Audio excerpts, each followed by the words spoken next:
Hey everybody, welcome to episode 29 of It's Just Bodybuilding. Of course, Dusty Hanshaw and myself, Ron Partlow. We're going to have a solo episode today where we're going to hit a bunch of questions and topics for you on It's Just Bodybuilding.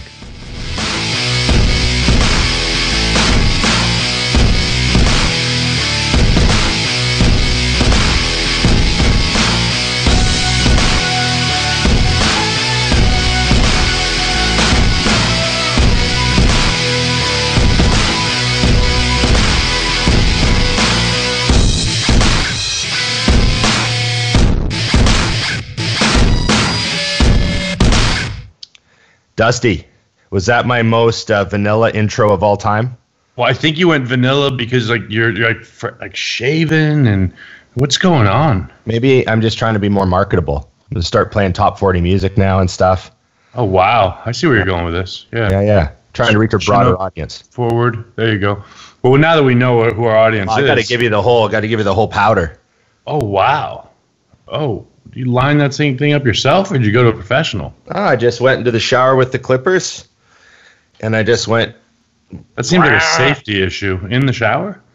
Yeah, the water's running without the water on. I just, it's like a shaving cage at that point. Okay. I was very confused. I do all that done on Tuesdays.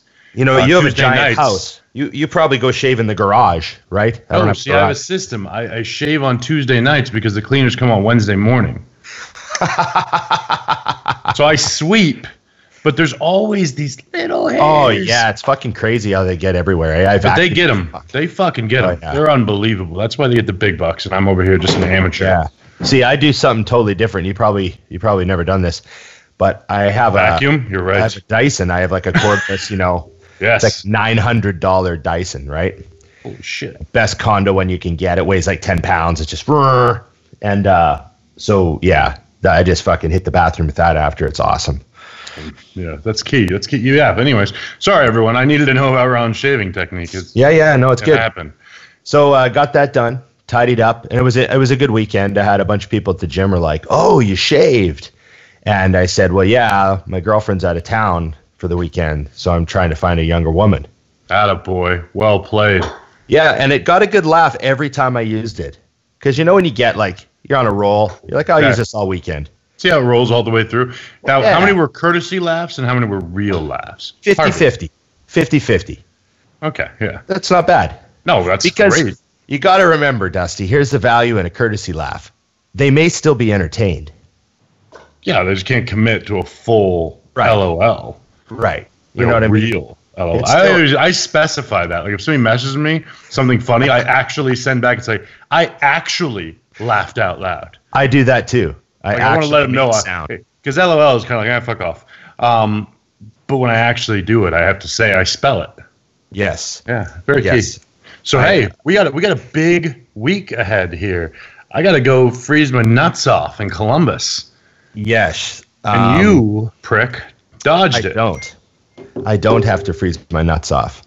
So, thanks to the global pandemic that is the coronavirus, I just get to stay home. Is that a prize or I don't know? Well, you're not in China or wherever you were supposed to be. Yeah, so I was supposed to be in China all this week. There was an expo there. They were sending me to Shanghai. It was going to be really cool. I was looking forward to it. I told everyone I'm going to China, and then I guess it was like, was it like first week of January? Yep, we knew. They emailed and said canceled, right? And I was like, okay, of course. Now at that point, the reason I wasn't going to the Arnold was because the China trip ended like I almost would have gone straight to the Arnold. Right. I didn't feel like going on the road for 13 days. And they were cool. Mutant was like, pick one. If you want to go to China, that's cool. If you want to go to the Arnold, and I said I'm going to go to China, because I thought it'd be great for connections. We've both been to the Arnold, 10 fucking times? Oh, my God. I thought maybe it'd be a good idea to go to China instead and just who knows what comes of it, with them. Look at how how things work, man. Could be a basketball career. Yeah, I could have become a famous movie star over there or something. So I thought about coming to the Arnold on my own dime. I thought, well, maybe I'll ask Mutant, but then I wound up having some clients say they're going to travel in to train.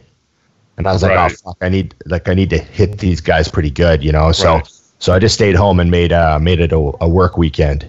Nice. You know, people coming in. W.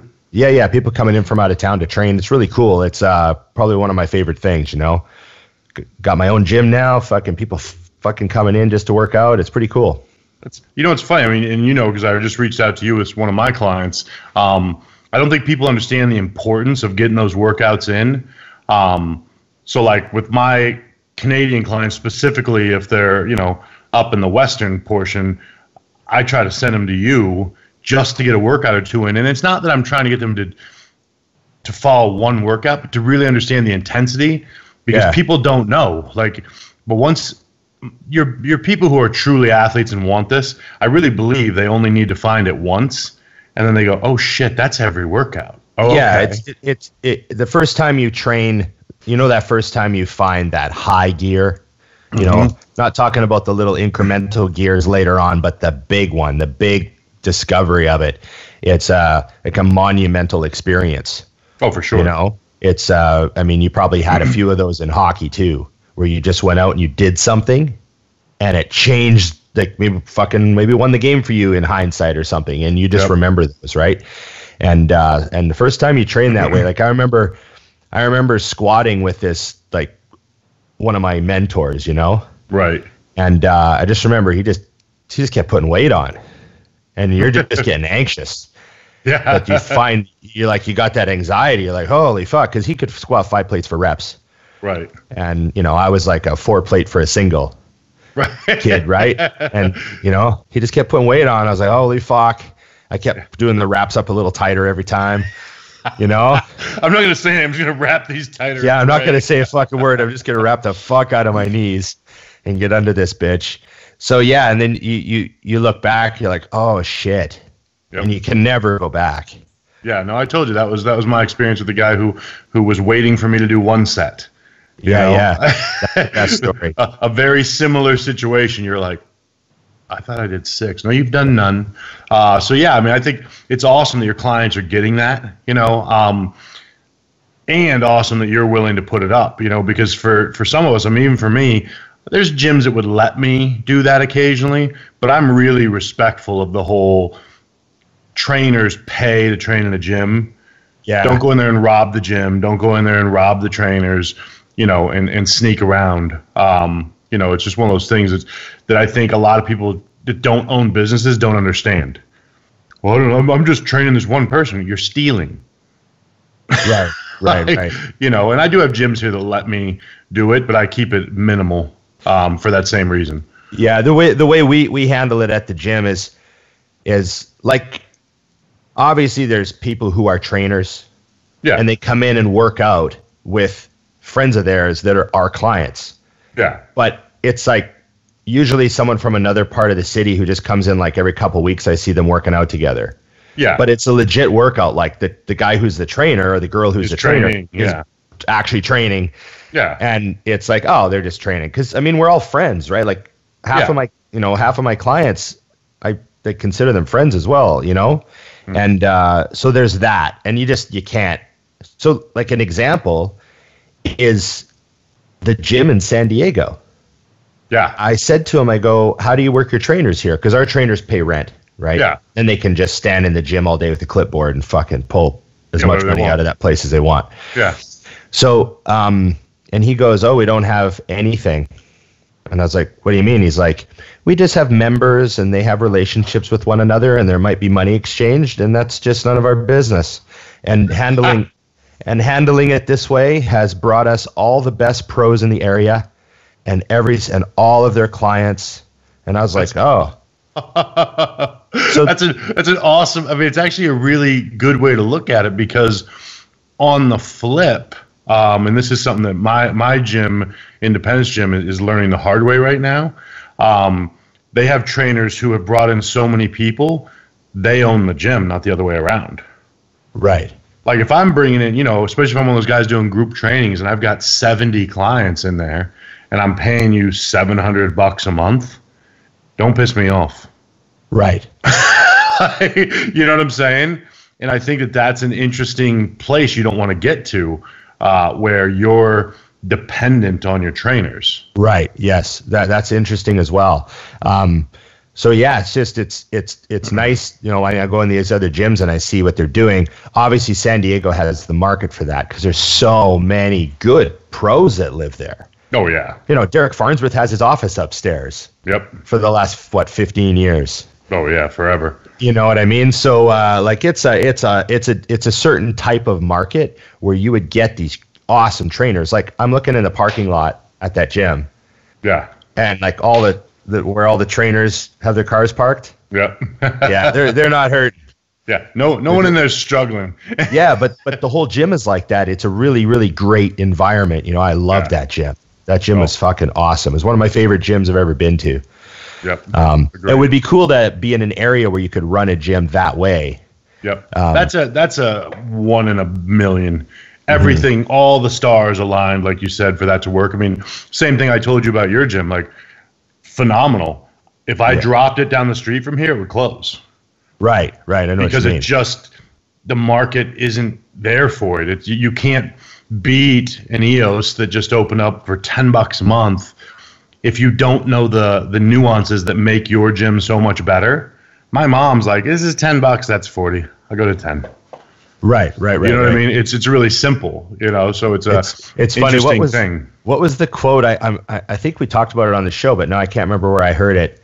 It was some people are willing to pay $100 a month just because they don't want to work out next to anyone who pays $10 a month. Which, you know what? It's actually accurate though, because the members changed in our gym because it was a Gold's before. My friend owned them, and it wasn't expensive, $35. But as the EOS was buying them out, they brought in their $10 a month to get it rolling, and you watch the clientele change. Yeah. In the gym, which I don't give a shit, but I think the only weakness that I really saw from it, when I say that in a negative connotation, is it brought in a bunch of kids fucking around because for $10 a month, why not? I'm not talking about people who don't have money. I'm talking about people who wouldn't invest in themselves $30. That's exactly it. It's not about it's not about how much they have. It's about how much they're willing to spend. Yeah.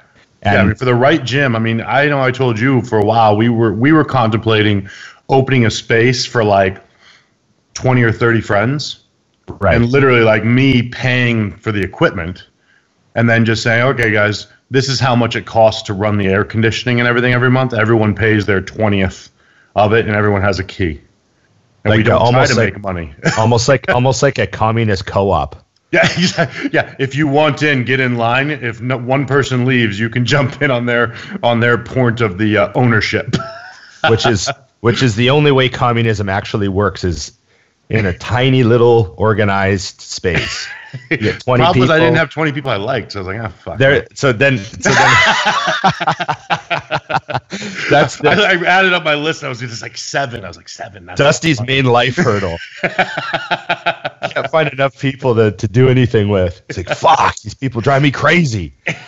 They keep thinking and talking and having opinions. It's been crazy around here. Asking me what I think about what they just said, and I wasn't listening.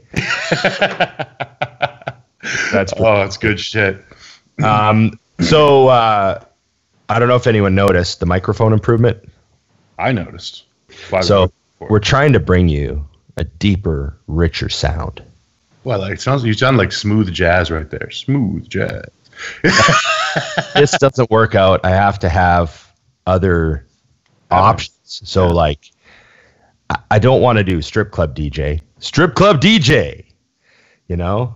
I like that. Of course. Next up is Tabitha. It would be very difficult to say that when you're introducing Big Ramy, though, on a bodybuilding show. Yes. So I've, I got to have other options. So maybe I'll do some jazz DJ. You sound a lot better. I think we had a FUBU on the last episode. Yeah, I never actually paid attention to where this was. I just tried to block as much of my face as possible with it. Right. But Scott was like, no. There's actually a proper way. We got rid of that thing. We took this off. We realized that double foam, you never need double foam, Dusty. No, don't wrap it at all. I'd take this off if I could. This doesn't feel right, but I just want to be nothing between the steel and I, right? It's key that we can do this though, because when we're about to make our predictions for the Arnold, I want to make sure they're clear, concise, and people can call us out on being right. Crystal clear. So have you put yours together yet? I mean, I didn't even ask you to do this. I just blindsided you with it. No, it's funny. I thought about it, and I looked at the list, and I put some names in order, but I didn't write it down, so I'm just trying to find the list again. All right, perfect. I'm gonna start while you're doing that, and I went all the way up to 7th place, just because I wanted to make sure people knew like I was going all in on this. I watched an interview with Sister Nino and Fuad. I believe it was before the Olympia or something last year, and no one wants to commit to just saying first place this person. Right. They gotta throw in the bullshit of, well, if they're in, of course we're talking about if they're in shape. Yeah. So do you want to just skip all the chat? We're just gonna get to it. All right. So tell me who your number one is, and I think we were going to agree on this one. So go ahead. Well, I just have a feeling that he's gonna come in really crazy shape. That's just how I feel. So I'm just going to go with my gut, and I'm going to say that Ramy's going to win. I remember seeing him guest pose in November, and I was like, how can this guy not be winning? He's just got to be the next level of condition. If he doesn't win, I think Sergio looks fucking crazy. We'll see what happens. But I have to say this is one of the best lineups as far as me liking the physiques. Right. Like Lionel Biecki, fucking awesome. William Bonac, fucking awesome. Max Charles, freak. Big Ramy, Dexter. Johnny Jackson's in it. Yeah, that's what's crazy is I'm looking at my top 7. How fun's that? I'm actually thinking of the people that I didn't put on the list. Yeah, Steve Kuklo, who just had the best Olympia ever and could win the show. Like, Steve could win. Yeah, I think that's the craziest part about it is realistically, there's 4. I mean, I being honest, I think there's 4 to 5 people that could win this show if the stars align. I agree with you. I just think Ramy's. You know what the big thing is? No one's really talking about him. That's why I understand. Like, Sergio looks crazy and he's an amazing bodybuilder and all that, but will Sergio beat Dexter? Well, that's the thing, and I think this is the part that a lot of people don't think of is Dexter's a problem in every way. If they're equal, the answer's still no. Right. You know what I mean? And I know people don't understand this, but it's not about politics. It's about the way it works. If they're equal, Dexter wins. If it's close, Dexter wins. If Sergio's a little better, Dexter wins. That's just the way it works. And here's the funny thing. Ask Sergio to answer that same question. I guarantee you he would agree with me. Like, you got to smoke him because Dexter's already announced he's leaving. Right. Star number 1, the winningest pro of all time. Right.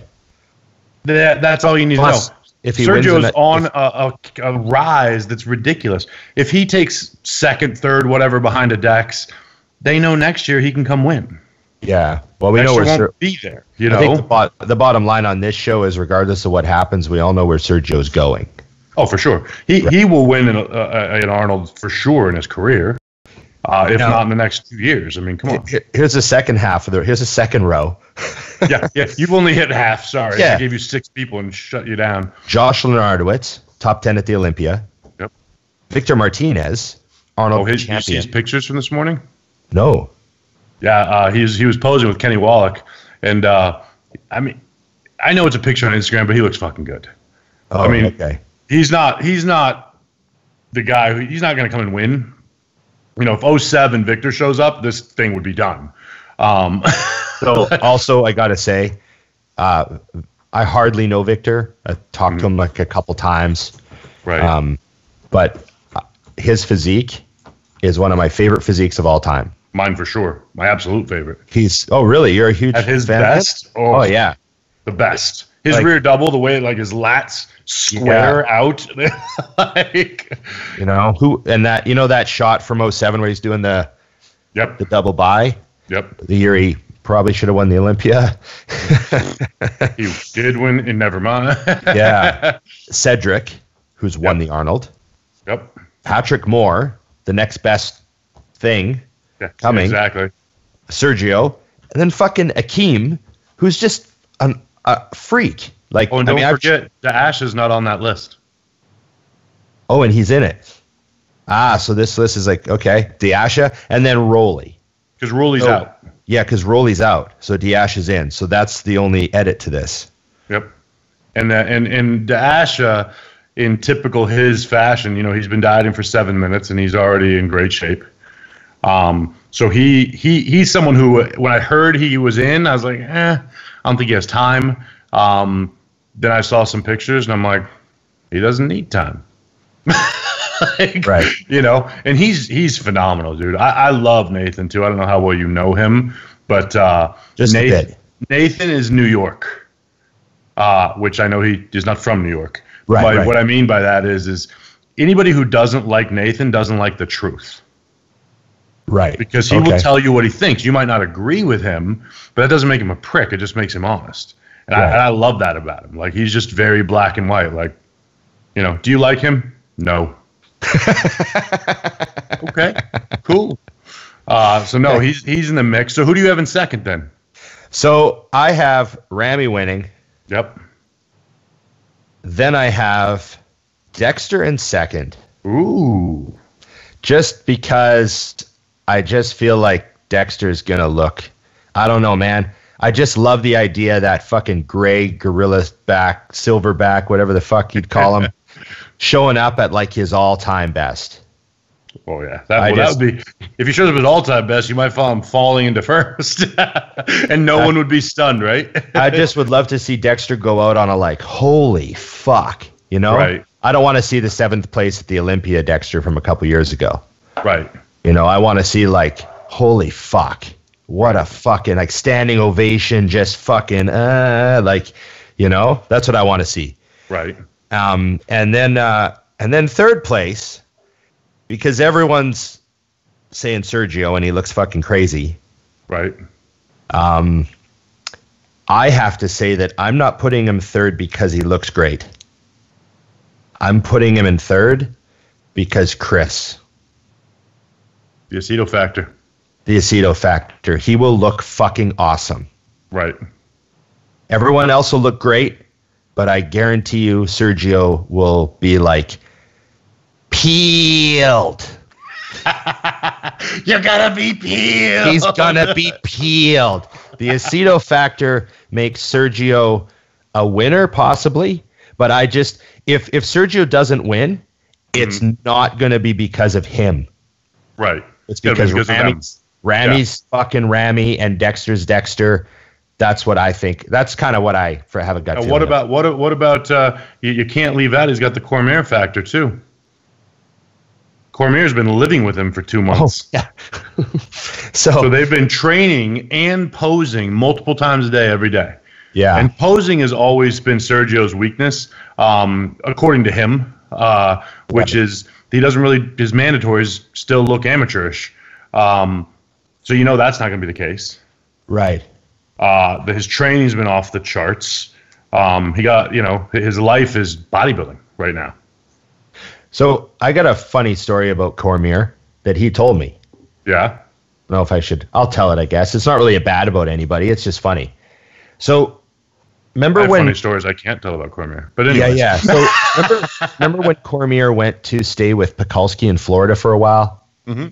And then it kind of didn't work out. Right. And he came back. I just, not a bad story or anything, but I just said to Chris, I was like, hey, how come you didn't like stay with Ben and train? And he's like, he goes, I do stuff like a boxing coach. Like, I'll come and wake you up at 6 a.m. Yep. And I'm like, get out of bed. We're going to do cardio.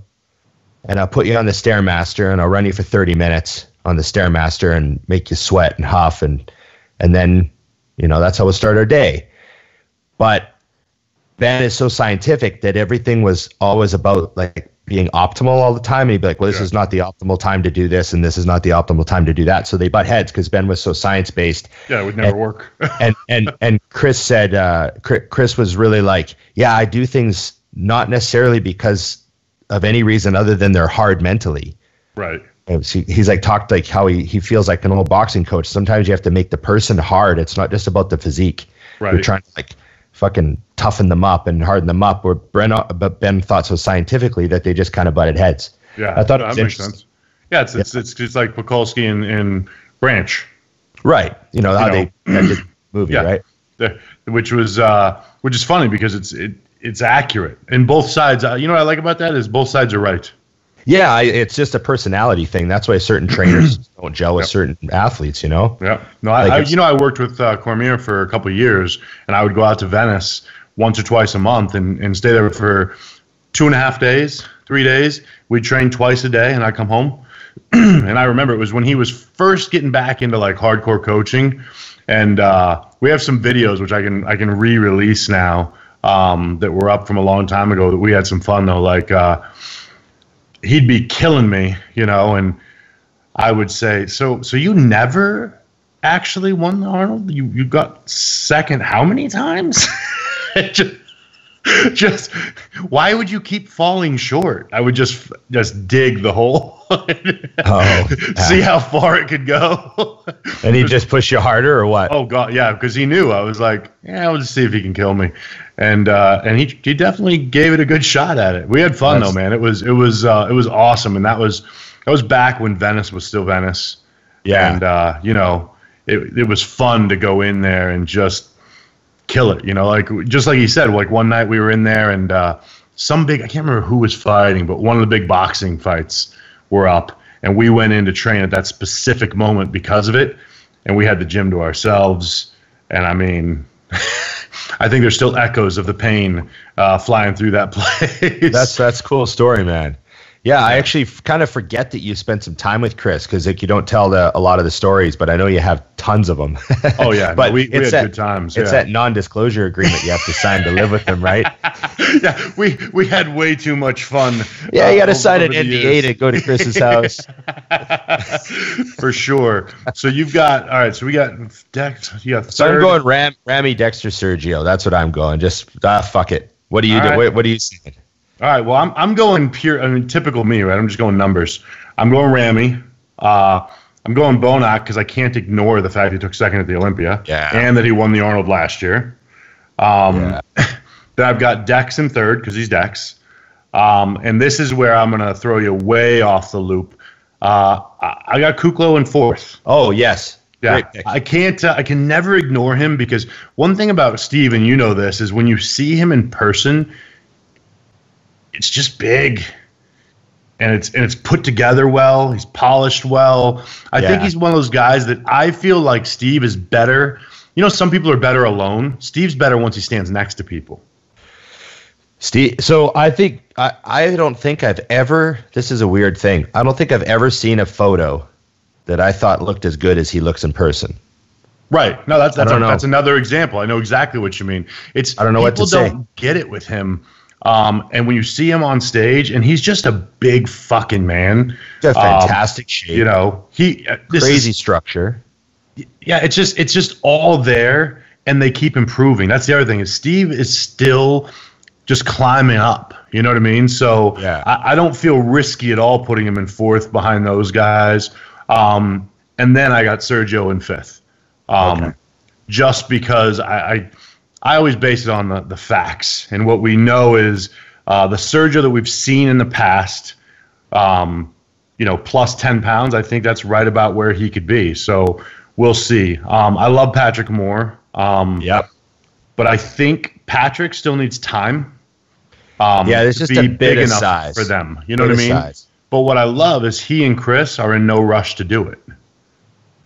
So he's going to be better. The only difference is now people are looking for him. What I feel bad for with him is, let's say he makes top 6, anywhere in the top 6. Now he's in that place where people are disappointed by that. Right. Whereas at the Olympia, when I saw pictures of him before the Olympia, I was like, oh, shit. And And it was funny. Chris goes, they'll miss him this time. Yeah, Chris told me. I was like, how are you going to miss him? He's like, they will this time, but they won't after this. Yeah. I remember he told me the same thing about like the first Olympia Jay did. Yep. He was like, it's okay, you'll win it next year. Yeah, you got last. Don't worry, you'll win next year. Yeah, like Chris said, he goes, don't worry, you'll win it next year. And like what, Jay came back the next year and landed 6th, I think. Yeah, it was way improved. 6th or 8th, and then 2nd. And then 2nd, yeah. Yeah. But yeah, no, the aceto factor and the Sergio factor, or aceto factor and the Cormier factor could be a big deal for him. Yeah, no, I almost forgot about that when I put him in 5th. I'm almost like, whew, because it's a game changer. The one thing that Sergio talked about that he has yet to figure out yet is just being confident all the way into the show. Right. And actually, it's a great topic. He brought it up and talked about it. And I think it's something I'd love to hear your version of. Is have you ever had that show where you're backstage and you just know, like you're not worried, like you just know that everything is there? Yeah. Like, describe that to people, because I don't think some people realize, like, you see people backstage and they're pumping up and they're looking in the mirror and they're asking their coach, should I have a donut, or you know what I mean? It's very they're not there yet. Versus I think every guy that's won some things has had a couple of those shows where you're just like, yeah. I had a lot of shows where, because I did 24 shows. I had a lot of shows where I would look around the room and I would go, okay, there's 20 of us in this class, but there's only 2. Right. And I'm one of them. Mm-hmm. So I got one guy that I got to deal with, and it's that guy over there. It's Fouad Abiad. Right. Or it's Frank McGrath. Or it's Antoine Vallant. Or it's Ben Pulaski. Right. Or it's, on and on. Isn't that an Paulo awesome Almeida, the freak thing, though, Paulo when Almeida. you have that, where you're just like, because I know I had it twice in 2010, actually. The first year I worked with Chris, 2 times I had it. Once was in my hotel room. It wasn't even at the show yet, and that was at the USA's. It was funny, but Chris, we had done Junior Nationals, and that show was nuts. Like, we nailed it so perfectly. I was backstage, and I remember I was sitting back there. I'm literally laying on a bench, just waiting. Dudes are pumping up all over the place. And finally, Sally Ann, that used to work for RX Muscle, she came over and she goes, hey, I got to get to the front. Is there any way you can just peel down for a second so I can get a picture? And I was like, all right. Like, I'm not pumping up or anything because I didn't need to. And she goes, okay. So I take my jacket off, I pull my pants down, and I turn and I hit that just class muscular. And I just hear her go, fuck. I understand now. And then walked out. And I was like, and I knew, like, that whole time as I was sitting there waiting, I'm like, I knew I won the show before. I wasn't even looking at people. There was no way. So I had one show that's an interesting example. It's when I won the Albertas in '99. So I was only 23 years old. But the guy that helped me, his name was Brian Logue. And I met with him like 15 weeks out. And he looked at me and he goes, if you do everything I say, I absolutely guarantee you will win. And I was like, okay, well, I'm a robot. Yeah, so that's not a question. That makes it a done deal. Right. Because if all I have to do is what you say, and I already know now, 15 weeks out, that I'm going to do every single thing you say, and I'm not going to do anything at all off the plan, then that means I've already won. Yep. And he looks at me and goes, exactly. And I was like, okay. I love that. So then we walked back to the table and we sat down to write up the diet, and his wife, Donna, who's like, they're both legendary people where I'm from. They helped like fucking 100 people win shows, 1,000 people win shows. They're just like trainers for like 30 years. And Donna goes, so what's the plan? Like, cause we just posed, right? Yeah. And Brian picks up his pen and he goes, he's going to win the Albertas in 15 weeks. And he starts writing. And that's the plan. So I left that appointment, and also I knew Brian dieted like half the people in the show. Right. Yeah. So he already knew who you were beating. Also, he already knew. Like, he's helping all the best guys in the area, right? Right. He's like, oh, he's going to win the Albertas in 15 weeks. So then the whole time I was dieting, I was going to college, and people would say like, "Oh, how's the diet going?" I go, "It's going perfect." Like, I would use the word perfect. It's going perfectly. Right. And they're like, "Oh, okay." Like, so how do you what's the show going to be like? And I'm going to go, I'm going to drive down to Edmonton, and I'm going to win the whole thing, and I'm going to bring 2 trophies home. It's a long drive. I hope there's not like rain or anything. Yeah. And they would be like, "Oh," and then like people would say, "Well, how are you going to do in your show?" And I'd go, "I'm going to fucking win." Right. And I spoke like that the entire prep.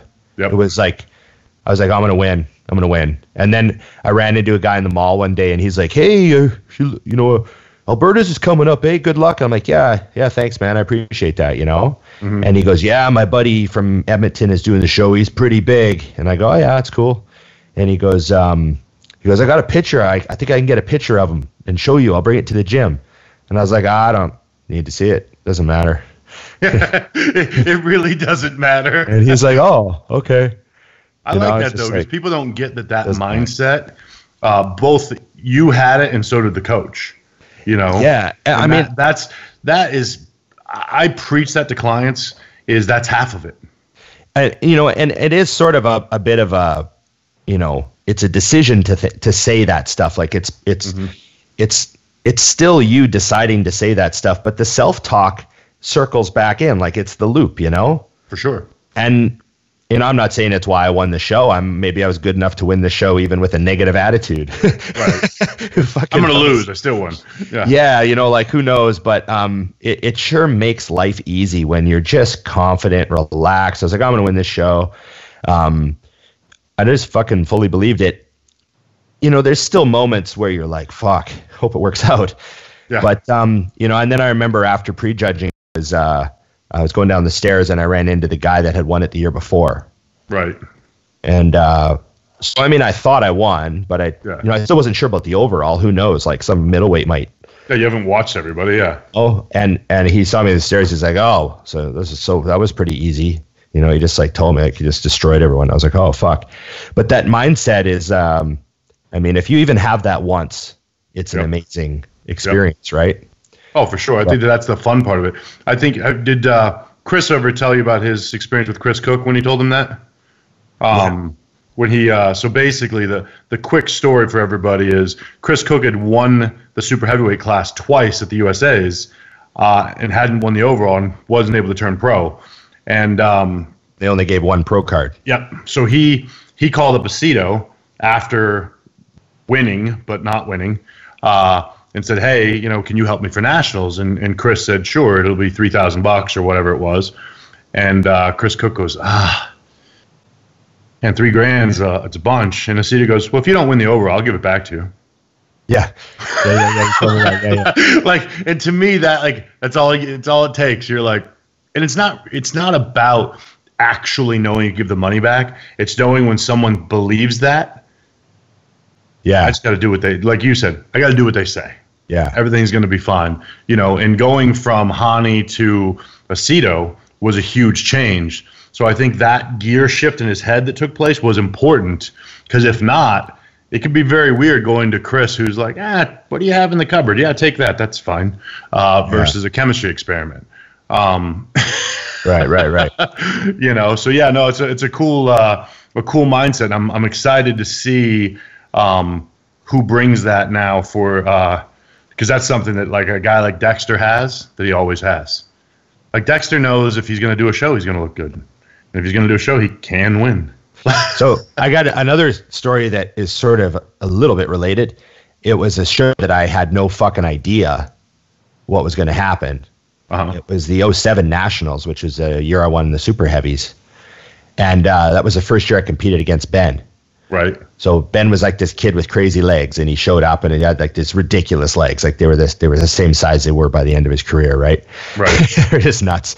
But I still thought I could beat him just because of structure and posing and stuff. Right. So anyways, I was pretty confident, and I was working with a coach who was really good. So I went into it with like, I was pretty confident and I looked really good and I'd looked awesome the year before. So I was really confident, but then I get to the weigh-ins and there's 33 super heavyweights and it's like the biggest class ever. That was the year like supers just exploded in 07. Right. And like there were a bunch of guys in that class that were really good. And I was looking around the weigh-ins and I was like, holy shit. Right. This is rough. Like, I might have the smallest arms in the fucking class. Right. Like I might be the tallest, skinniest guy. Like I was 257 and I thought, holy fuck, some of these guys are thick. And so, and then Ben's walking around with his big legs out and I was like, holy shit. So, we get out there and, bam, first call out, bam, put me in the middle next to Ben. Bam, they give Ben the middle. Right. Bam, they give me the middle again. Right. And over the course of those two moves where I finally got the middle back, we probably did 8 or 9 rounds. We were out there for like, holy shit, you guys were working. Oh man, it was that's like a pro stage for amateurs. The hardest prejudging ever. And so when I lost the middle to Ben, I was like, oh fuck. And then I got the middle back and I was like, fuck. And the crowd went crazy because it was in Edmonton. Right. And it was awesome. And we came off stage and I knew it was like close. Right. Like close. I was like, holy fuck, and I gave Ben the knuckle. I was like, good job. We just met. Right.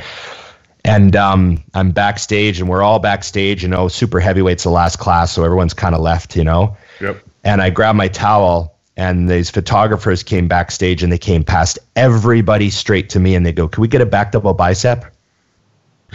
And I was like, I fucking won that.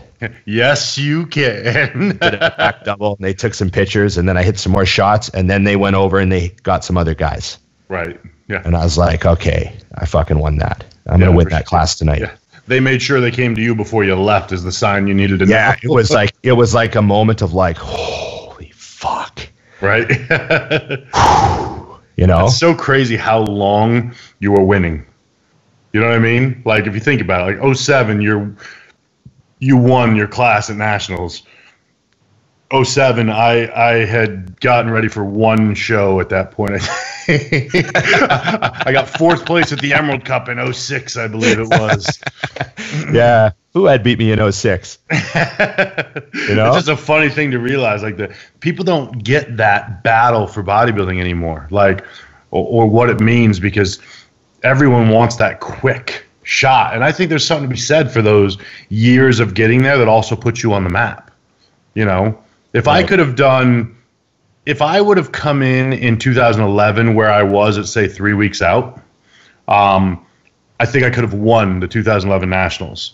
I took 10th, to give you an idea of how much of a bold statement that is. And I think that would have fucked my career. Right. Because I wouldn't have had the years of battling up and down that people watched. I would have jumped right into the pros, gotten smacked around like nothing, and then it wouldn't have mattered.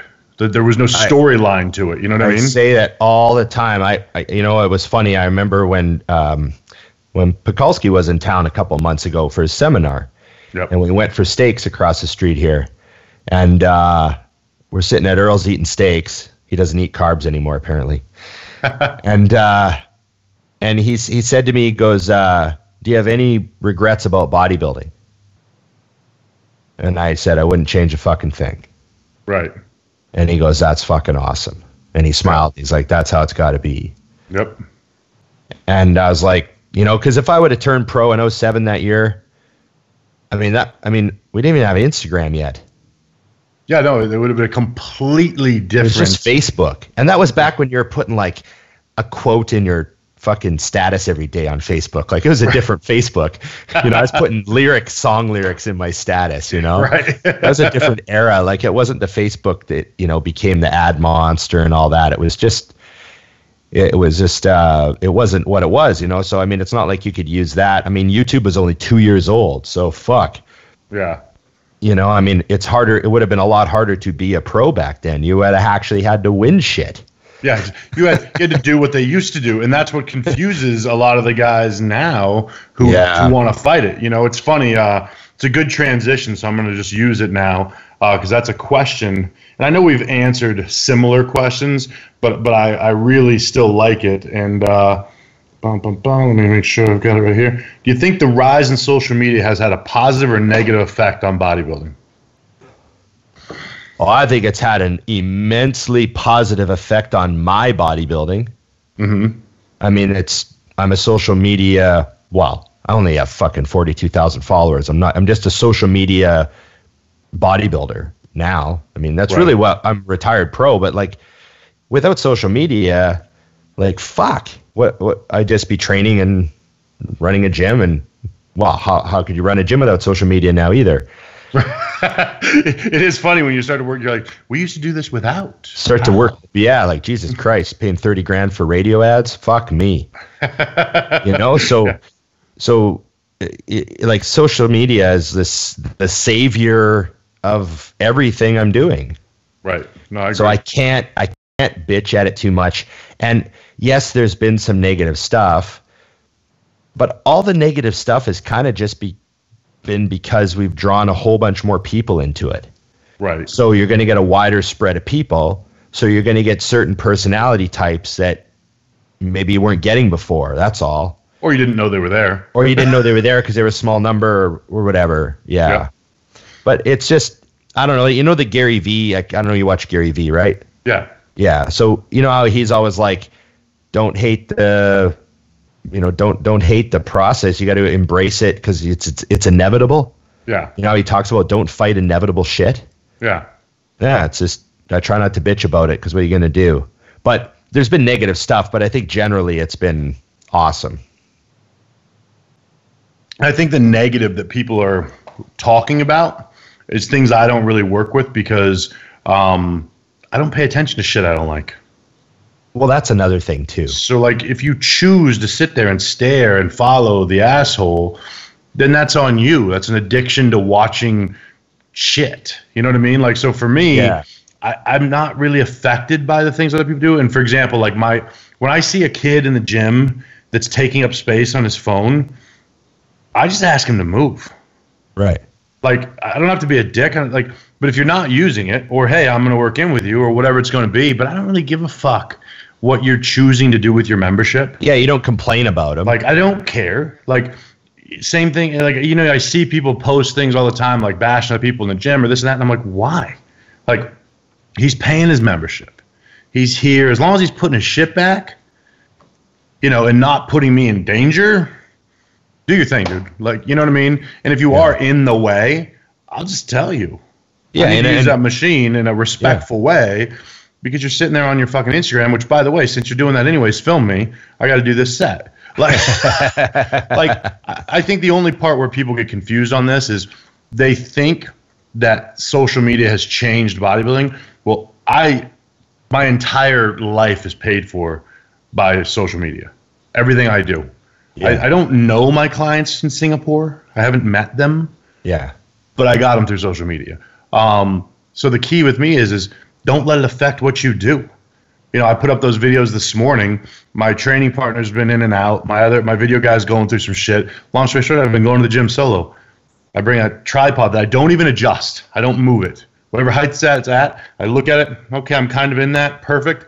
I get my video. It has no effect on me. I don't move it once I set up the set. Yeah. And if it looks cool, great. If it doesn't, don't give a shit. It does not change my workout whatsoever. And I got done. I was like, oh, I got some clips that are okay. They're not as good as they usually are. They get the point across. Oh, it was a good clip. The pendulum stuff, that was good. So the point is it's really up to you what you do with it. I also put my phone on airplane mode when I'm in the gym. Yes. So yes, I'm holding it. Yes, it doesn't bother me. I get no emails. I get no nothing. It's a camera at that point for me and a radio. Yeah. Yeah. It's which sort of leads into another thing that has to do with some of the stuff we talk about here. It's what you allow into your mental space. Yep. And some people are so inefficient with that it just causes them so much stress, and trying to manage so many things that they don't have to worry about. They should just let them go. Like what other people think and what other people are doing are two huge things that people try to manage that they need to just let go of. And I mean, we all have done it. Oh yeah, for sure. But I mean, if you want to maximize your performance, in anything, you got to like do a bit of house cleaning. Yep. Like not let things get to you so much. Like how I talked about when I missed that flight. Yeah. I was like, okay, I'm just going to go have a steak at a hotel. That's is what it is. Not the same with all of this. I mean, I think that what a lot of people are trying to do is they use it as an excuse, or they're just uncomfortable with it. You know what I mean? Right. It's like, another thing Gary says, oh, well, they didn't have that when I was a kid. Well, you didn't know how to drive a car when you were a kid either, but you fucking figured it out. Yeah. Shit changes. You know what I mean? So yes, it's a part of it now. And if you don't want to, you don't have to. But me doing it doesn't affect you. Gyms now around here are actually just putting it right in the contracts with people that when you sign for the gym, you might be in some videos. Right. Because gyms are now realizing, wait a minute, if someone wants to come in and actually film, we can make some money. Or we can make money by them promoting they're at our gym. Like that's why I don't pay for gym memberships. Because all the gyms know it's a better move than getting $50 a month from me to make sure I tag them in all the videos. Right, it pays them a hell of a lot more than $50. Right. You know what I mean? Plus, you're sort of in like a tourist spot too. Oh yeah, I get emails all the time from people, or messages, I should say, DMs. Hey, I'm in town. I'm going to this part of town. Where do I train? Yeah. And then they walk right in, and if fortunately for me, my followers walk right in and say, "Hey, Dusty Hanshaw said I should come in here. I'm here for the week." Right. You know what I mean? So it definitely, everything feeds back. So yeah, I love what social media has done, and like you said, for me, I wouldn't have a career. I go, like I was telling a client the other day, like they were asking me, how are you going to manage? I don't know if you saw, but I hired a kid to do 2 videos a week for 16 weeks for the show. Yeah. One in the gym, one like prep life, what's going on shit. And they're like, how are you going to manage it? I said, listen, I can't let a show get in the way of my marketing. Yeah. Dexter Jackson can't let marketing get in the way of a show. Yeah. You see what I'm saying? It's a very different thing for me, and I just approach it differently. Like if someone asked me what I do for a living, I would say I'm a marketer. I would not use the word professional bodybuilder. It's not how I make my money. Right. I will make $0 at the Vancouver Pro. But yeah, Dusty, but I know what you're saying. But I would also say that, there's nothing more professional than a business-minded athlete maximizing all his income streams. So, yeah, it's just a different way of doing the same thing. That's why, I told people for a long time, and same with you, I was professional before I ever had a pro card. Oh, yeah. I mean, for sure. Like, I remember like when people are like, oh, you got a supplement contract. Like, they give you free supplements. I'm thinking, plus nearly a 6-figure income. Right. There's also that. It's pretty cool. Yeah. No, I was pretty lucky. I remember I was, back in like 2008. Mm-hmm. I started getting like small checks from my sponsor. Yeah. But I mean, fuck, that was like, to get any money. And that was in 2008. Especially as an amateur. As an amateur. Yeah. In Canada. Yeah. Forgot about that little detail. Kind of a large one. So yeah, it was just it was cool, very thankful for that because not a lot of people got the opportunities to do that, Wait, now you get the door open and you kicked it down. I mean, look where it went. Had you treated that differently, all of your careers would have been different. Right. And another thing too, when we talk about being a professional, it's not just being like professional with your training and your diet and your nutrition and how you think and plan. It's also like answering your phone when you're expecting them to call and returning emails on time and giving them your proper information. And, I changed my cell phone number. I should let you know. And just all those things like, so there's a huge lack of that with some people. Yep. And that's what holds them back. That's why people think, how come this guy doesn't have a sponsor? He's fucking awesome. Yeah. But there's some reason why it hasn't. Not to deal with. Yeah, sometimes it just hasn't happened for him yet, and he'll get the big deal. But other times it's like, oh, maybe it's just, the company that just didn't feel like he was worth that money anymore, and there's a reason for that. And sometimes it is kind of their fault. Yeah, that's also why you get the intros, though. There's a couple people I'm working with now trying to help get some spots around the industry. It's because of my experience with them. So now I'm willing to go in and say, yeah, me. Trust me. Yeah. This is a business decision. You know what I mean? That's what Jay did for Phil. Yep. Remember that famous story? He said after he met Phil at that show, he flew home to Vegas and he picked up the phone and called Muscle Tech on Monday. Yeah. And he's like, there's this guy you got to look at. You got to get him, just get him some free product, get him on board. Yeah. Get him now.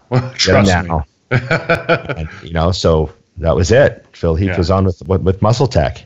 Yeah, it's freaking awesome. I love that stuff, Yeah. So, well, let's blast in some good stuff here, because I got a lot of questions. I'm sure you do too.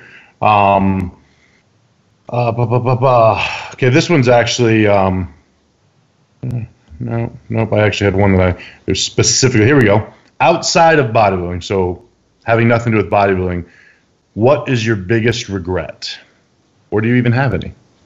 Well, yeah, I sort of have that conversation with every time someone asks me that. I would say I don't believe in regrets because that would change everything else. Yep. I guess if I could rephrase it, say what's the one thing I wish I could have avoided or something. I guess there was like injuries and stuff. There's a few key moments where I'm like, I shouldn't have done that. Fuck. Right. So that would be about it. I did make a bad investment one time. Did I tell you about that real estate scam? No, but you just brought up a terrible regret of mine. Go ahead. Yeah, I made a bad investment one time. It was an extremely professional fraud scam, and they even got the Alberta government tricked. The Alberta government gave them Crown land to develop this resort condo complex on with like a golf course and everything. Right. So the government, I still think this is super fishy, but the government gave them Crown land to use because the project was going to be such a boom for the area. Right. And so it was super professional. They had this office with like a whole model of the resort built, like you see on a Bond movie where the bad guy has like a model of the whole area. Right, yeah. It was awesome. And they had units built in the office so you could see what the unit would actually look like. Right. It was fucking the most elaborate scam you've ever seen. Full on. And it was a long con too. They developed a project for like 5 years. Oof. And I bought a unit, so I put $38,000 down. Oh shit! In trust with a lawyer, and and then like another year later, they'd just broken ground, and they're putting pictures on the website of them breaking ground, and it's like a little bit behind schedule.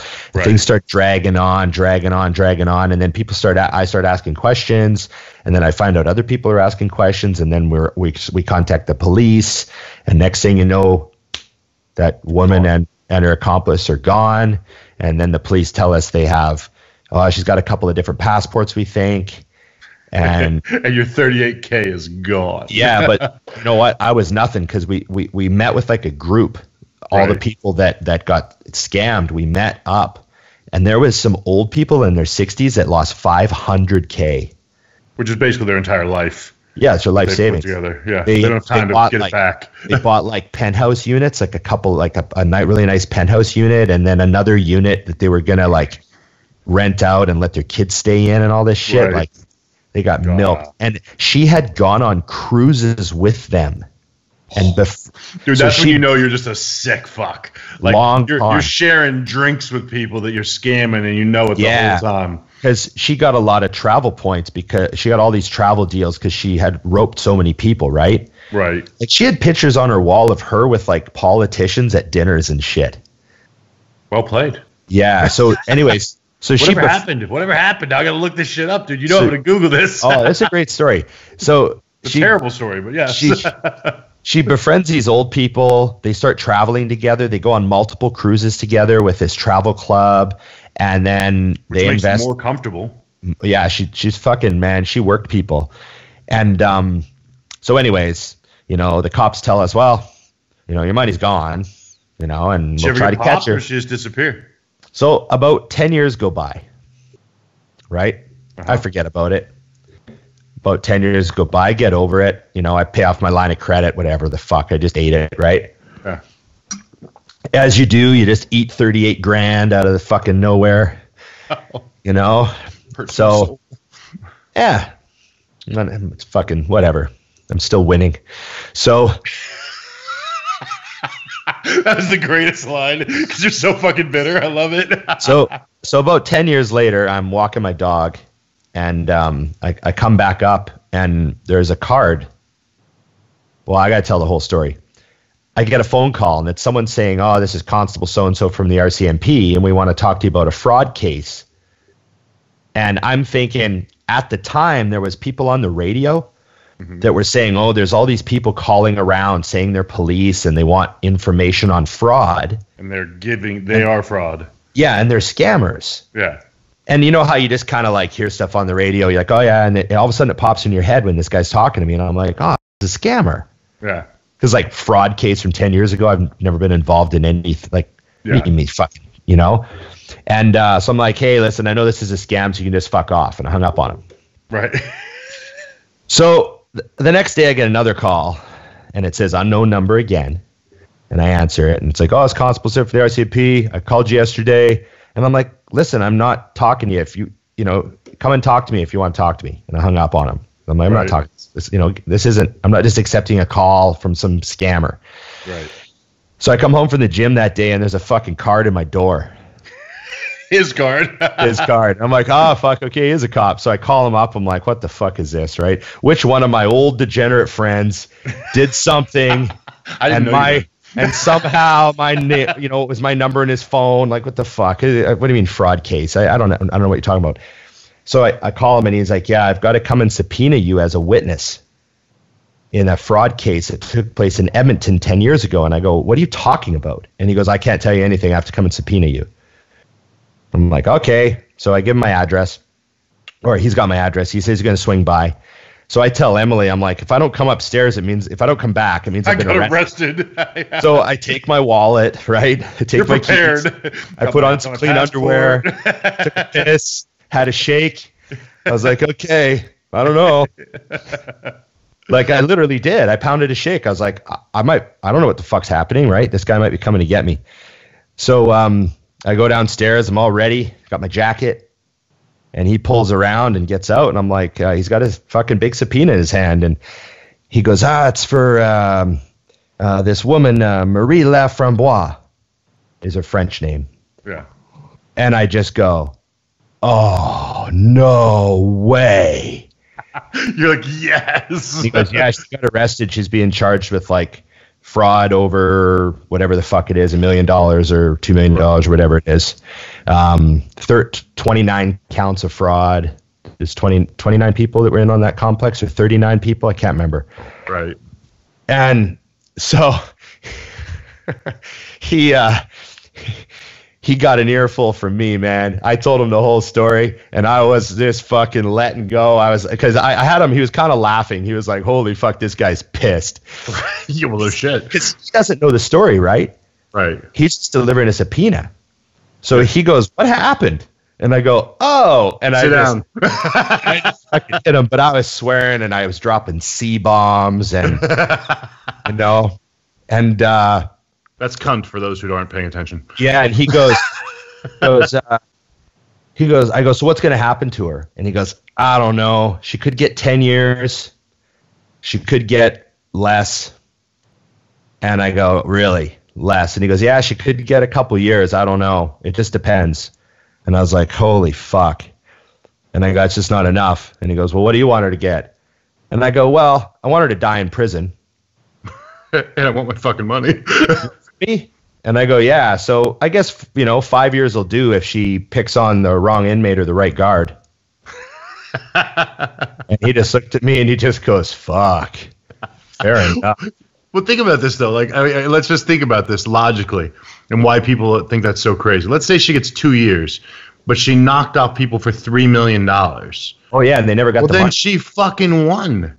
What else can you do that you make $3 million, put it in, some Swiss bank, come out of jail 2 years later and get back to life? Here's the thing. They know she went to the Cayman Islands and Switzerland and Macau. Yeah, all the places the money is stuck. So she got 4 years.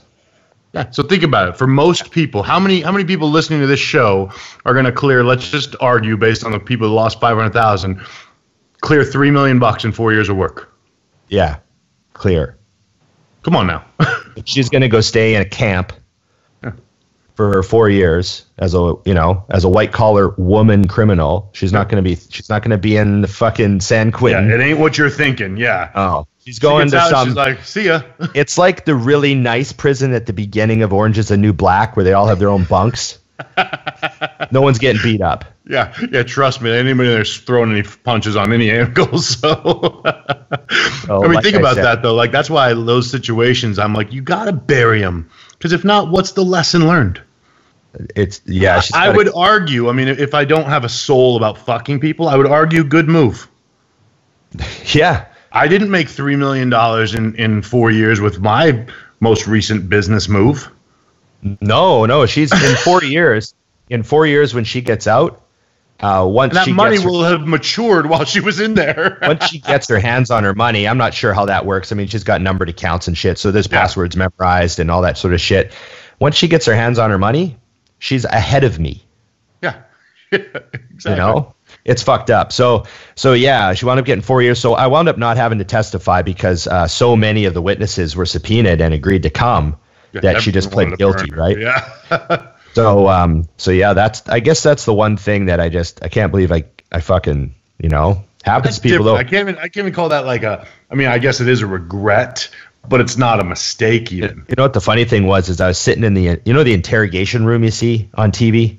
Yeah. It's like all stainless steel and you're sitting on a little desk. Well, that's the interview room. So it doesn't mean you're a criminal.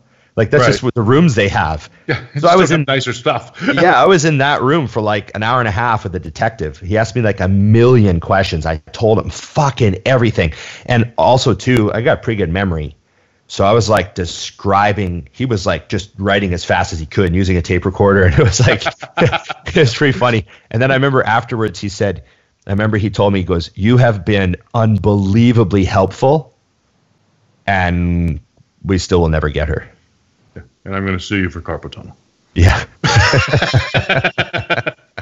Facts. Yeah. Facts. Anyways, I can't believe I told that story. It's almost fantastic. That's also embarrassing. No, I mean truthfully, and I'm all about announcing the winners and the loss. You know me, I'm the guy that likes to announce when I lose. I'm like, oh, guess what I did? But that's just different because it was so well done. Yeah, the cops were really impressed, and I don't think they caught the guy yet because there was a guy that I only met him once, and he was always in the back offices. Right. I don't think they got him. Nice. See, so he's still out. Yeah. So think about that. Like, you were in the right place at the wrong time. Because early in your life you wouldn't have the money to do it. It's an opportunity, and it wasn't even like a too good to be true. It was just, I'm prepared for this opportunity. Yeah. Awesome. You know what I'm saying?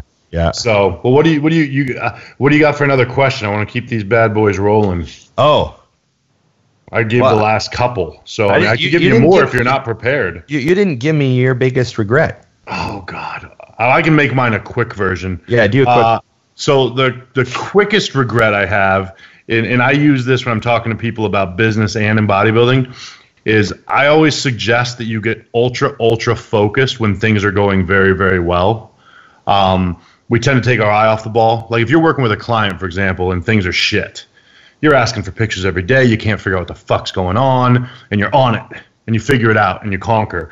The only times I've made mistakes in bodybuilding as a coach was when things were going too good, and I got a little comfortable. I made the same mistake in business with my stores, and I had 4 stores that were cranking really, really well, and an opportunity came up to put a store in a place different from all my other stores. My other stores were all blue-collar, shitty centers, low income, low rent, and they were all successful. And I put a store in a high-end area down here. The rent was literally more than double, almost triple my other stores, but I was so egotistical that it was going to work that I lost about 200 grand in 2 years on that store.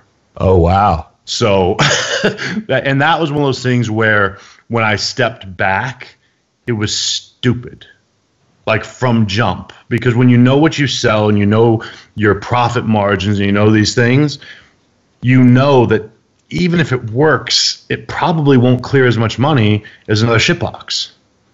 Right. But for some reason, you know, it's kind of like that, the need to get something fancy. You know, all my other stores were literally just shelves, product. This one had wooden floors, and you know what I mean? It was like it was uptown. Yeah, it was stupid. And so that was one of those things. And what sucked is a large chunk of that money I actually lost. Like a lot of that was just losing over time from the business. But I think I put 40 cash into it for the build out and stuff. So that was literally out of my bank account and gone. Yeah. So that was one of those things where I call it a regret because it was literally dumb. Right. You know, you look back and you're like, what? And I didn't sink my business, thank God. Yeah. And you recovered. Yeah, no, it recovered. But yeah, that's just, it's one of those things, I know they always say it, but it's true. Like, pain is the greatest learning lesson because I have zero ego with business now. I see something, and if I'm even unsure, I'm like, no. Right. I say no so fast. Right. Like, you know, because I did. I mean, it was bad enough that I could have sunk my entire business with it. Right. You could have drugged the other 4 stores down. Yeah. If you wouldn't have known when to quit, you might have started bankrolling that store for like worse and worse and worse. Yeah. It's like when you're it's the same deal that you do when you go to the casino. People don't realize you have to go in with an amount of money you're willing to win and an amount of money you're willing to lose and stick to it. Yeah. A lot of people go in with the amount they're willing to lose. They only have so much, but they don't go in with the amount they're willing to win. Yeah. You know, so yeah, that was just one of those things where as it was happening, you're like, oh, fuck. Yeah. This is not good.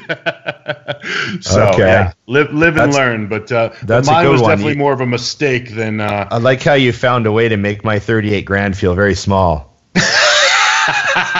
Yeah. Well, at least yours wasn't based on pure stupidity. And mine was one hit. I had to just I took one hit the day I found out she was gone. Oh God, So yeah, see, I watched it just grind me out. The slow cut. And I had fear of watching the other stores. I'm like, well, if they do enough, maybe we won't all go under. Yeah. I might not lose everything. I remember when it was all said and done. I'm like, holy shit. Because you know what I actually had to do? This is a funny addition, but this was after in the U.S. we had a huge hit on the market, so real estate was fucked. Yeah. I had a 3 years on sale. Yeah, right. I had 3 years left on a lease that was terrible. And I called the landlord and said, hey, I'm not going to make it. So we got to have to work out a deal. I can stay and not pay, but the rent, like my 3 years will stay, or we can lower whatever we have to do. We have to do something. I'm going to go under. And she was like, fuck off. She's like, you're set. And it is what it is. And I didn't have a personal guarantee on it, which meant they couldn't come after me personally, but they could come after my business. But at that point, we were suffering so bad. She told me to fuck off. I hung up the phone. I picked up the phone. I called 5 friends. I said, I need to empty this store tomorrow. Right. And they were like, okay. We got a U-Haul. We emptied it. About a week and a half later, she called me. She goes, you left. I'm like, yep. She goes, well, we're going to have to sue you. I said, well, this is my attorney's number. Call him when you're ready. And they just never did. Because they had to decide what they were going to do. And I didn't know. So all I would do is every couple of weeks I would drive by the store. Because once they put someone in a spot, it's no longer your problem. And thankfully it was a high demand area. So my roll of the dice was that they would rent it faster than trying to sue me for money I wasn't going to give them anyways. Right. Okay. So, yeah, it was a terrible situation, man. It was brutal because you're trying to do the right thing. I mean, you've done all these other situations. But if someone puts you in a corner where it's like, oh, well, you're going to sink all of me and then you're still not going to get your money. So I got to go into business mode. And that's a mode that is really hard for people if you're a straight up person. Because you want to do the right thing, but you also have to understand you can't do the right thing if you don't have any money. Right. So if somebody does not want a wheel, you just say, so at the end of the day, kids, remember the golden rule. He who has the gold makes all the rules. Yes. Yes. Okay, I got one for you. Shoot. I got two good ones, but I'll start with the non-bodybuilding one. So someone asked me about, how we were talking about songs and movies that we have to stay and watch. Mm-hmm. Someone asked, what about bands you hate, where you have to turn the radio station every time they come on? Ooh. Is there a band, not just a song, but like a band where you're like, I just can't listen to these guys? An entire band. Give me yours real quick while I'm because you've had time to ponder. I got to think about this. Yeah, I can't listen to. People are gonna laugh because they probably think I'm into them. I can't stand Pink Floyd. I can't stand Rush, which is like a Canadian icon band. I was gonna say that would surprise me a little bit. To be honest with you. Yeah, and I can't stand Creed. Interesting. Yeah, I have to turn the radio station immediately. Now, is that purely based on their music, or is it based on experiences in life while they were popular? No, it'd be their music. Like, I like old rock, but I just think that Pink Floyd is just not. I don't know. It's not up my alley at all, man. I think they're just boring as shit. Well, okay, so I'll give you an easy one for me, which is current, and you might not even know what it is, but Cardi B. Oh, yeah, I mean, I can't listen to any of that shit, man. That, I mean, that whole genre. The reason I have on that specific person is because it's difficult for me that people look up to her because she's a fucking loser. Yeah, that's interesting about a lot of pop stars right now, like that Post Malone guy and Cardi B and like some of these people, to hear some of the things that they say, like I was driving and I don't listen to the radio often, but for some reason I was. I think it was in someone else's car or something, so I actually listened to the radio. And they had an interview where she was describing how people don't understand what it is, and you have to keep up with so much. So poor me, I spend $300,000 a month to look this way and do these things and take care of my. And I'm like, how do you identify with someone who's bitching about spending $300 grand a month, and you're supporting her? Like, you're crazy people. Like, what the fuck? I mean, you got hardworking people making $40 grand a year, spending their money supporting her because, oh, poor me, I have to spend $300 grand a month to live this way. I know it's. I heard that and I was just like, that she could be phenomenally talented, and I couldn't listen to her. Yeah, you follow. You see that? That's the stuff you see on Twitter. That's where Twitter is just so off the chain. So I have to take a break because I'm going to piss my pants. So Scott can edit this part out. No, leave this part, Scott. Leave this part, Scott. We're having a piss break mid-show. This is like fucking damn right we're leaving it in. This is the most fantastic. Everyone, you can vote after listening to this, and it's already left in that we should have left it in.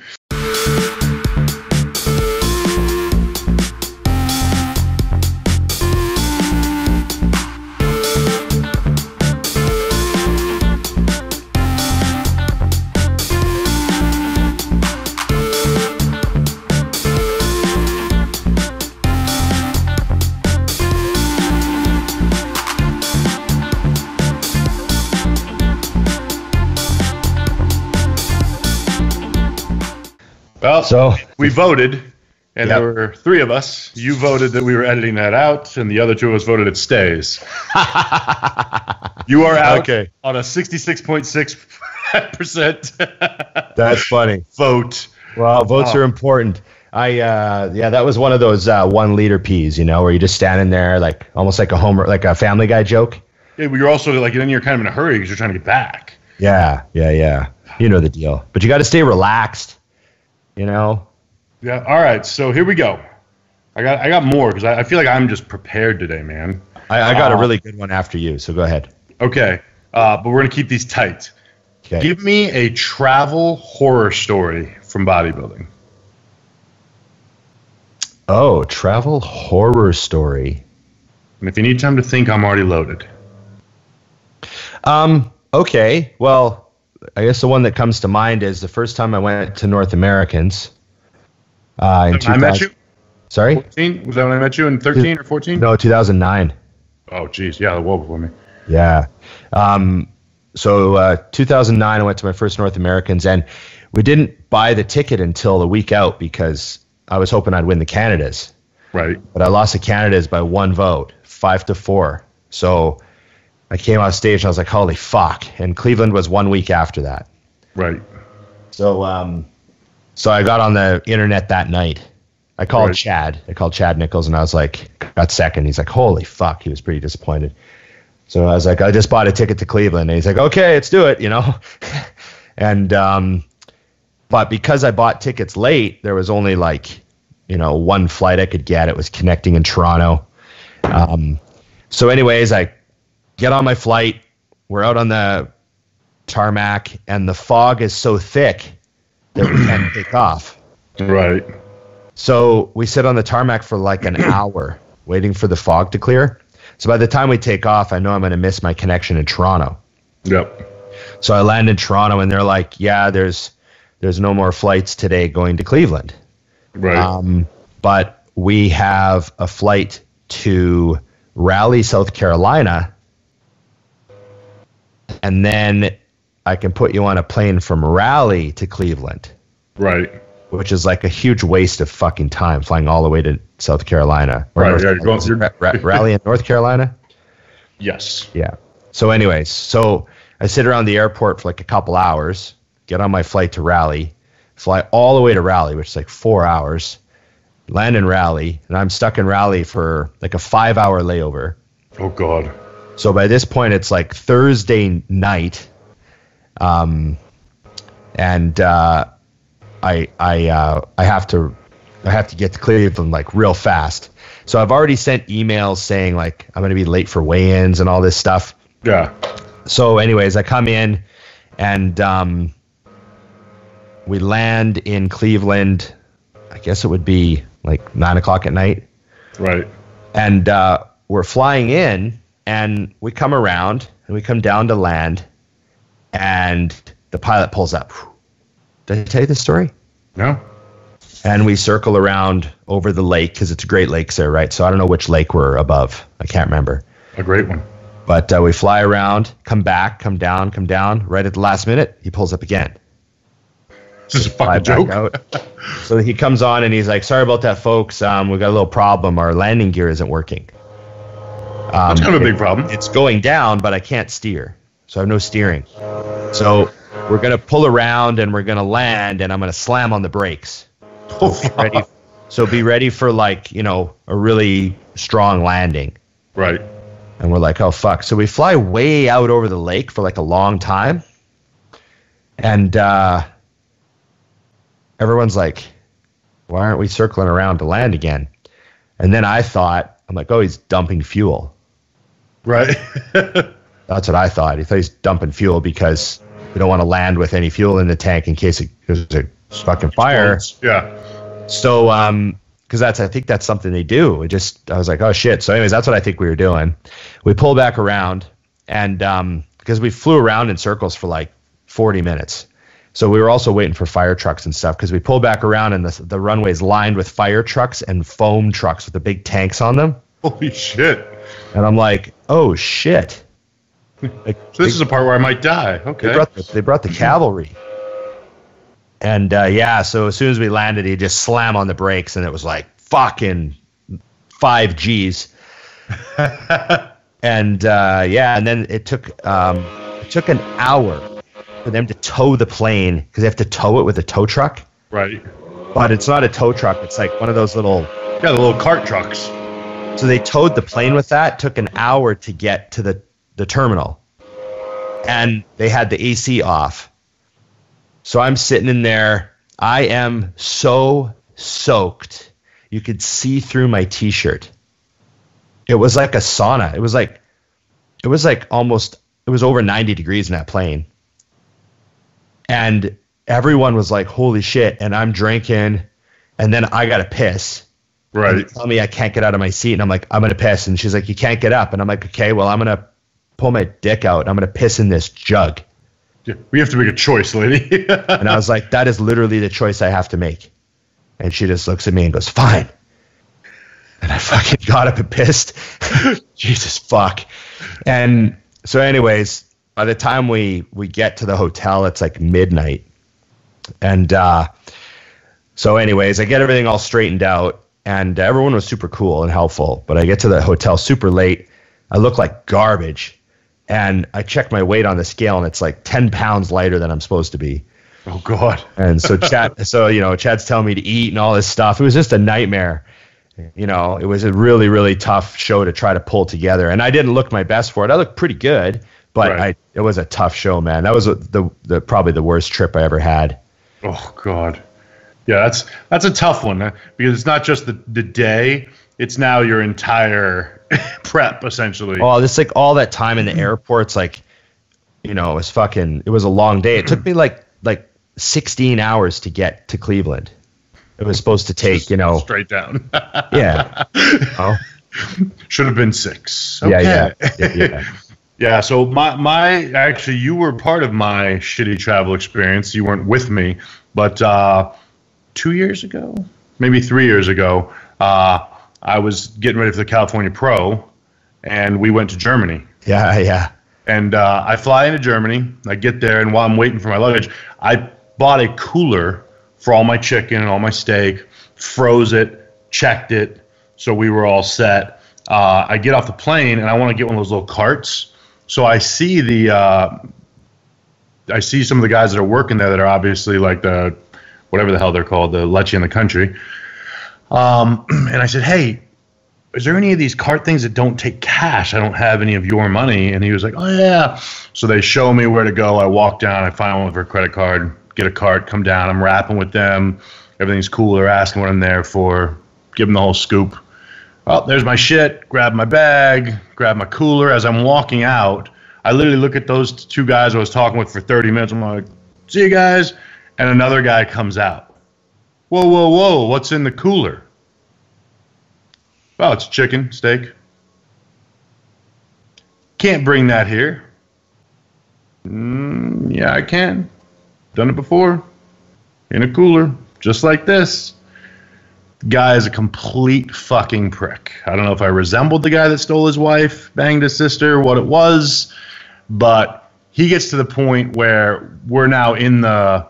they pulled me into the search room, and he's telling me that he can charge me per kilo of the food. And I'm like, well, then hurry up. Just give me a fucking total. I got shit to do. I got to go get food now because you're fucking me. Now I'm not the intelligent one that takes it nicely. Now I have to push back, because I'm just heated beyond belief. He's like, well, this would be like, $900. I'm like, all right, well, if that's what we're going to do, let's fucking do it. I got to go. Because I could just tell he's being a prick. So I'm like, if you're going to charge me, fuck it. Just do it. So I get out of there. They literally made me throw away all my food. It's like, you can keep the rice. I'm like, you can keep the rice. We're all set. Then I get in there, and I'm dieting for a show. I think I was 6 weeks out or something like that. So now I get there and have to now navigate getting all my food for essentially a week that I was prepared for, not to mention the $100 additional to check it, all the money to do it, buy it, prep it. Then I get there and I have to buy chicken from the hotel, remember? Yep. So I'm going there, and now I'm winging it at this point. I'm like, that's give or take 10 ounces. Like, everything's out the window on how I do things. So that was a nightmare. I mean, it was fine, but just one of those situations where it pisses you off because there's always that one fucking douchebag. Yeah. And I'm always like, who hired him? Like, the other dudes were cool. Like, nobody gives a... What am I going to do with your fucking chicken? It's cooked. Yeah, it's cooked. You're not giving it to children. Not produce. It's not... You know what I mean? So of all the things, I just remember thinking, and I just want to say it out loud sometimes, like, what is it, dude? Little man syndrome, small dick. What's your deal? Right. Because I've been cool to everyone here, and everyone's been cool to me. So why did you come out of the back room to assault me on my chicken? Yeah, that's how I feel about almost all rules. Is I'm like, we need some rules, but there's like context to a lot of stuff, and for sure.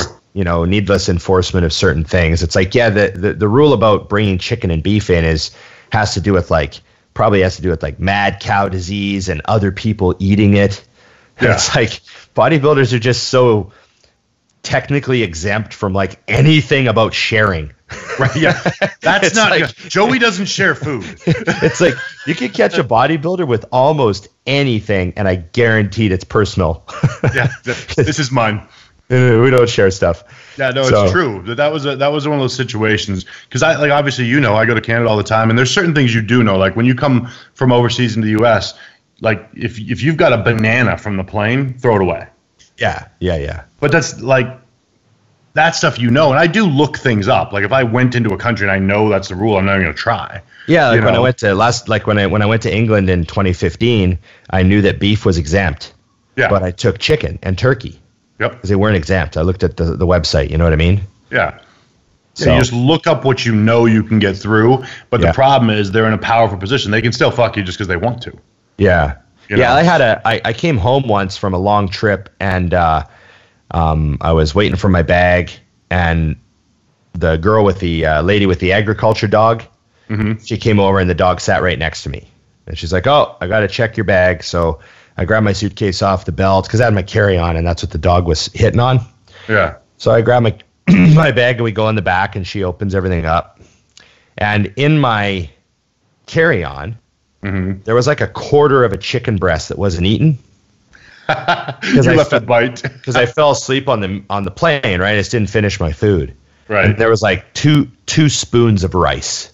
Right.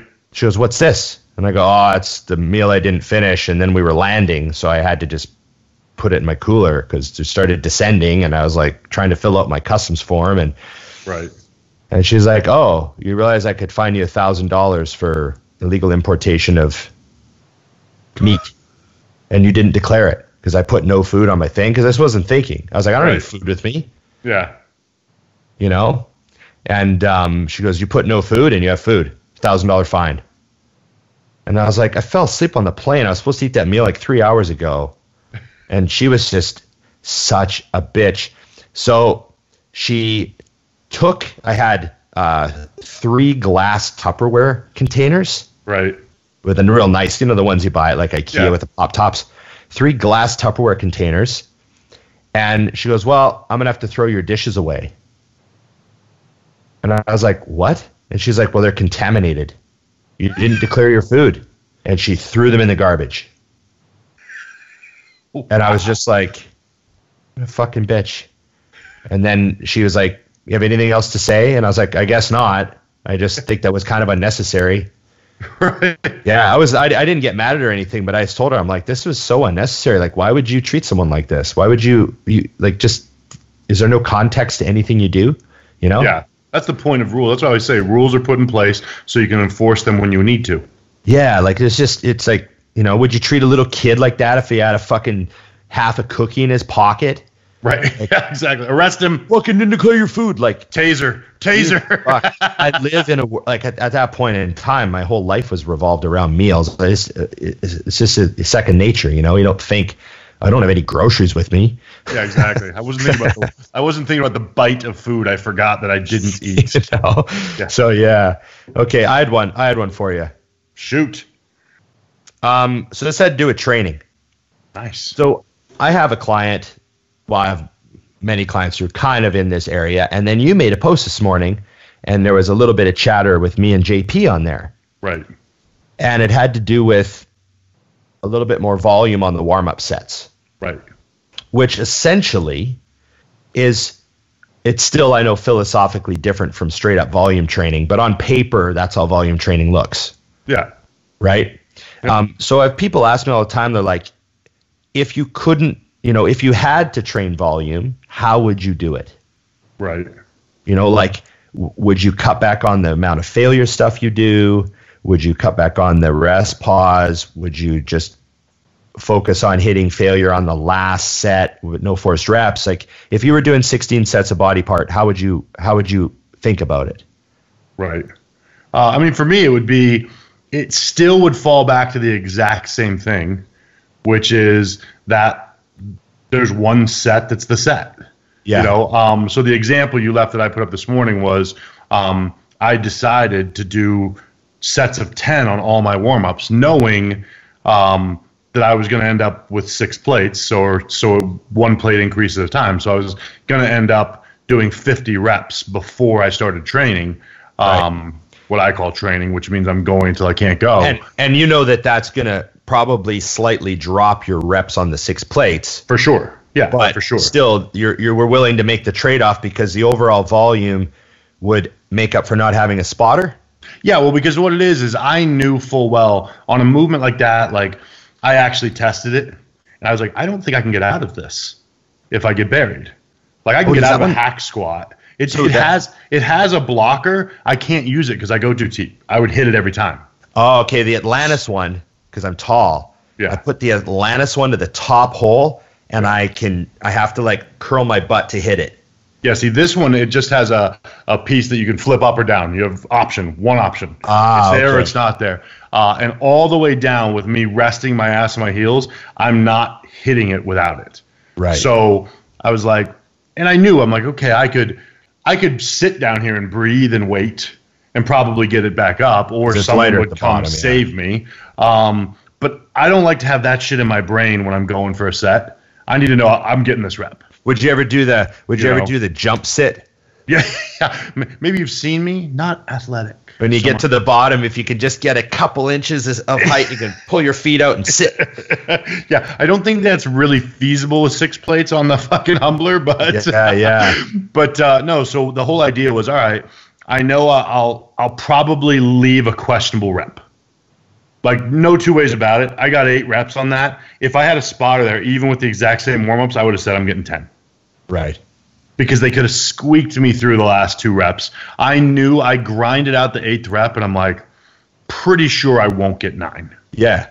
So you bail on it. So that was the whole point of that. And I knew I was going to do a back down set afterwards to finish it, you know. And with 4 plates aside, I probably could get myself out of that damn machine if I had to. Yeah. And same thing, though. I stopped at 15. I would have went for a couple more if someone was there. And that's just how you're wired. So it was a way to make sure that the volume is high enough that I was tortured. And as you know, anytime you change something, dude, I'm crippled today. Oh, yeah. It's been 2 days. I mean, and it's funny because people in their brain, they don't understand your body's accustomed to what it's accustomed to. Yeah. If I took someone who always trained this way and made them do it my way, they would be fucked. Yeah. People's mind says, well, maybe this is better then because you're so sore. I'm like, no, it's just different. Yeah. The hardest workout is the one you're not doing. Yep, for sure. Go have a crazy back and train your nuts off. Now go shovel rocks. You'll be fucking destroyed. You know what I mean? So that's how it handled. But yeah, at the end of the day, it would still be the same thing because 10 reps with 5 plates on that. I'm stopping because I hit 10. It's nowhere near am I failing, but I did take a breather at 8, so it was tough. Oh yeah, you know what I mean. And to be it was fair, never a question. To be fair, I mean, I've seen some interesting studies. I mean, the studies, but the what's it? The range of perceived exertion. Yeah. You see the RPE. Yep. What if you're hitting the 8.5? You're getting a lot done. Yeah. I know that you and I train a lot into the 9.5-10 range. And that's where the curve really levels out. Yeah, you don't get a ton out of that difference. Yeah, but that's why you don't do that many sets there because it's you know what I mean? Yeah, for sure. So yeah, I mean when you're getting to the point where your rep slows down and you lock out, take a breath, and you crank out one more that's slow, you're at failure. Like there's fibers that are failing already. Yeah, for sure. Because a bunch of fibers aren't firing anymore. That's why the bar speed slowed down. Yep. So it's interesting, but at the end of the day, you just find a way. Yeah. But I think that's the, and that's the line where people get confused is we stress so hard about specific training styles, but I just told a client the other day, train really fucking hard. Yeah. Now, I don't like terms like that because they're not concrete, but so I need to find a way to really explain what that means. But I can go to the gym and torture myself and grow in any way. Yeah. Because I know how to train really fucking hard 10 different ways. Yeah, I know what you mean. But it's about efficiency. What do I know will get me to my desired result the best way? Yeah. You know, and that changes also, like, as you know, like you said, your answer was how I train always now since the injury. Well, that's the thing. You're still training really fucking hard. You just found a different way to do it that's better for your body now. Yeah, like that day you and I did legs. And remember when we shot that leg workout? Yeah. And we did, like, I think we did 10s on everything that day too. Yep. And I remember it was a hard workout. And, you know, but afterwards you were like, holy fuck, that was fast paced. Yeah, and it was half of the speed you usually go at. Right. You slowed down and it was fast for me. You know, whereas if I would have done your workout, you know, I think you like one-plated me on the hack and one-plated me on the leg press. But if I would have done your workout, you would have like three-plated me on the hack. Right. And two-plated me on the leg press, or even fucking four-plated maybe. Because, you know what I mean? Because you're conditioned for it. You get better at it, yeah. You know? So, okay. Any more, Dusty? I think I got the majority of the ones I needed to nail. I think I'm going to save a couple for Evan, actually, because there's some that I got that are perfectly wheelhouse for him. Yeah. So I did a lot of screenshotting today on these questions. Oh, okay. Yeah, we got Evan Centopani next week. We're actually recording the show on a Tuesday instead of a Monday, but we're still going to get it out on Wednesday for you guys. So remember to, you know, follow, subscribe, like, share, comment, all this stuff for the algorithms. Yes. And we are on Spotify now too. We found a way into your car, into your gym, and into your ears, everywhere we could think of. And you know what else we gotta leave people with? One last thing, Dusty, because you know we should be trying to monetize this podcast as much as we can to try to be businessmen a little bit. We gotta throw Mutant a little. We gotta throw Mutant a little bit here because we have discount codes now, and we should be pumping that shit out. It's a valid point, you know, especially with all the new things they got coming out. So obviously mine is just Dusty20, which is at IamMutant.com, and that's off of everything on the site now in the States. And then what's yours? Mine is Big Ron 20, and it'll work on the U.S. or Canadian. Yours will too, both U.S. and Canada. It works everywhere. IamMutant.com. So Big Ron 20 for me, Dusty 20 for you, and it works on everything unless there's something already on sale.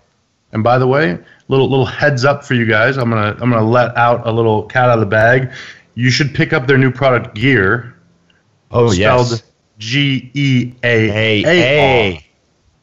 Because we got finally EAAs are in the house, and they are releasing this week at the Arnold. So you guys will be able to order them off the site, I believe, by next weekend. So I'm a real fan of the Tiger Blood. Yes. I've been drinking that. Yeah. I didn't realize Tiger Blood was like a flavor.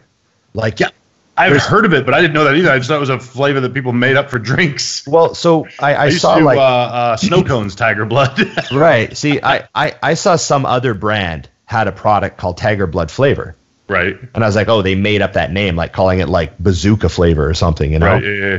And I was like, oh, that's a name they made up for the flavor. But then I saw on a non-bodybuilding site, there was like Tiger Blood flavored juice or something. Yep. And I was like, oh, that's like a flavor. It's like cherry. Yeah, like anyone can use, like Tiger Blood's like something it's not trademarked. It's like a flavor.